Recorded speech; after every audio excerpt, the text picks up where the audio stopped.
So thank you so much for your question. So sasagutin ko to as layman's terms as possible, yung pinakamadaling explanation, okay? Sana hindi ka malito. So since nakalagay nung pagka-receive mo ng card, ang statement date mo is every 8th of the month. So ibig sabihin yan, I assume na receive mo yung card ngayon, 23 of September.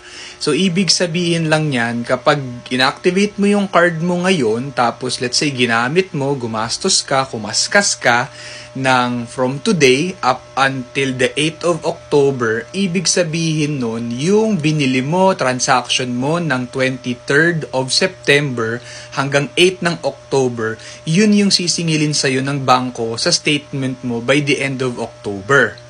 Iba pa yung due date mo. Uulitin ko, kapag ginamit mo yung card mo ng 23, inactivate mo, gumastos ka, yung mga ginastos mo ng 23 of September to 8 of October, yun yung babayaran mo sa katapusan ng October.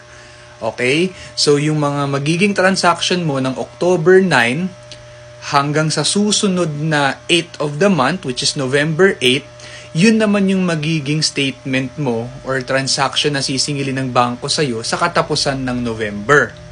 Okay? So, pinaka-importante dito is to make sure na hindi ka mag-overspend. Kasi baka mamaya, hindi mo ma-anticipate yung sisingilin sa'yo ng bangko every after katapusan ng buwan.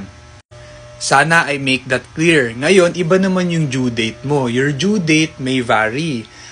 Depende yan sa ma-generate na statement ng bangko sa'yo. Hindi ko alam kung it depends, pero every bank naman, kapag mag-generate na yan ng statement mo, will be giving you a due date. So, dapat on or before ka ng due date magbabayad. On the day itself of the due date or before the date of your due date.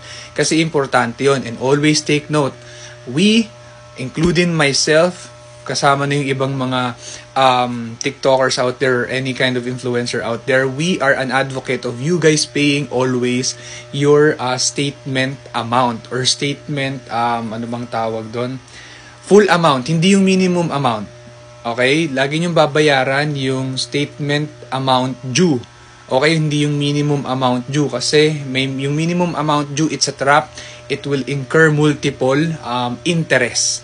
So, please beware. So, ngayon, sana maintindihan mo yung explanation ko, pero kung hindi, I'll make a short one or much more easier for you.